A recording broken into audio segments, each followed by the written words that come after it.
Here to talk a bit more about some of the stories we're covering for you here on France 24 is James Creedon with Media Watch. It's good to see James, as always. And we're going to start with what I just said is the deadliest day for journalists, the deadliest single day for journalists in over a decade. This, of course, in Afghanistan. A group of reporters went to cover a suicide bombing and another attack went off. 9 of them killed. Another journalist, a BBC journalist, was killed elsewhere in the country. He was shot dead.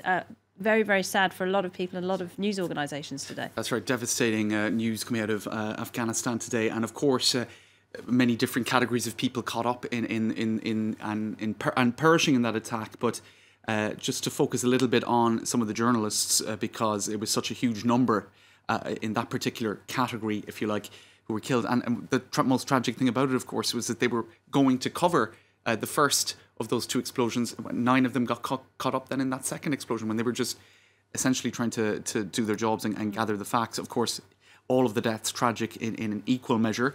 But the lists of the names being read out by various people on social media. Reporters Without Borders also paying homage to them and trying to contextualise this and explain the extent to which it's a particularly catastrophic incident. This is Christophe Deloire of Reporters Without Borders. The second bombing in Kabul targeted reporters who covered the first one. At least 8 journalists have been killed. We now know it was 9 and 2 injured. The worst slaughter in Afghanistan since the beginning of the war in 2001. So it's really shocking day of violence 36 there. journalists killed in Afghanistan since 2016. That's right. It's just it's extraordinary. Now, I suppose one little positive glimmer about all of this is the homage being paid to many of these journalists, but one in particular in the French media is getting a lot of attention. That's Shah Marai of the AFP, and it's true that he was really just an extraordinarily gifted photographer. He had a really amazing eye. That's what the headline here says in the Huffington Post, a magnificent eye. And you can see photos like this one showing women wearing the burqa, but then with a colour-coordinated mobile phone and, peeking under the burqa to, her maybe civilian clothes underneath, so to speak. It's a very... I think, rather than the dehumanising pictures that you see so that's often. right, and I suppose a photo that symbolises as well the changes that are accompanying the lack of change in some regards for women who were forced to wear the burqa.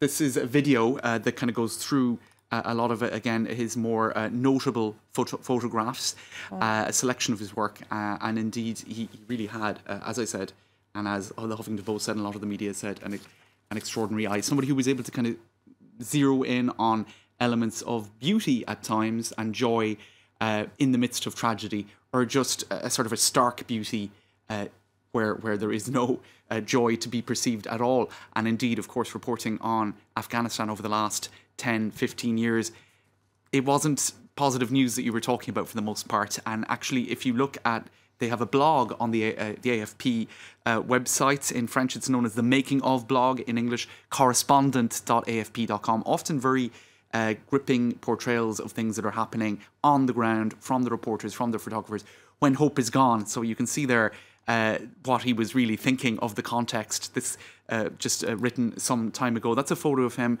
where he had to wear a mandatory beard. This was when the Taliban were still in control. And he spoke here about a brief time of hope. You can see it at the top. So he's kind of cataloguing what happened since the fall of the Taliban and all that has happened since. It was a time of great hope, the golden years, no fighting in the city. You could travel anywhere, south, west, east. Everything felt safe. And of course, we know that that did change. The attack started in Kabul, targeting places frequented by foreigners. The party was over. And you can see a photo there illustrating the fact that people were just in utter despair, of course, in the midst of all these attacks. You can see there one image of an Afghan father, an Afghan man rather, who lost his father and weeping as a result of that. And just he finishes that blog by saying, I have never felt life to have so little prospects, and I don't see a way out. It's a time of anxiety. And it's incredibly sad, really, that he catalogued all of that, and then it was bookended or ended by him being caught up in it.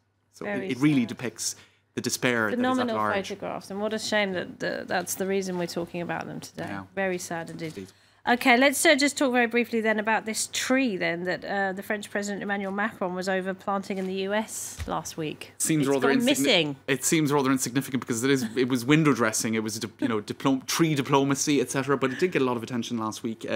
Was this to make up for pulling out of the Paris Accords? Or? Well, there was so much speculation, right? Well, there was this photo anyway that went completely viral and everybody was riffing off it and Photoshop of it because it did look like an album cover or a series. It was quite an extraordinary photo. But the tree has disappeared. And everybody was kind of going, what in the name of goodness has gone on here? You don't just rip out a diplomatic gift and throw it in the skip, because that's what people were speculating on, of course. Who knows these days? I don't know. But that's it. People don't know nowadays. Could be on the fireplace at the White House. Could be anywhere. Could be, exactly. So this was a Reuters photographer who spotted a bit of yellow kind of grass where the tree had been. And, of course, then all sorts of speculation. Just a patch of yellow sod where once diplomacy feebly tried to take root. Do you know? Okay, well, what happened was it was, for quarantine purposes, dug up. This was actually the French ambassador to the US who had to clarify the situation. He said it's in quarantine, which is mandatory for any living organism imported to the US. It will be replanted afterwards. He was doing a Trump on it, tweeting at around 1 a.m, trying to explain to people that this was not an act of vicious revenge after the Congress speech, right? Anyway, we don't really know, but that's the official explanation. Okay, James, and it will be back. Thanks for clearing that up for us, James. Thank you very much indeed. James Creedon there.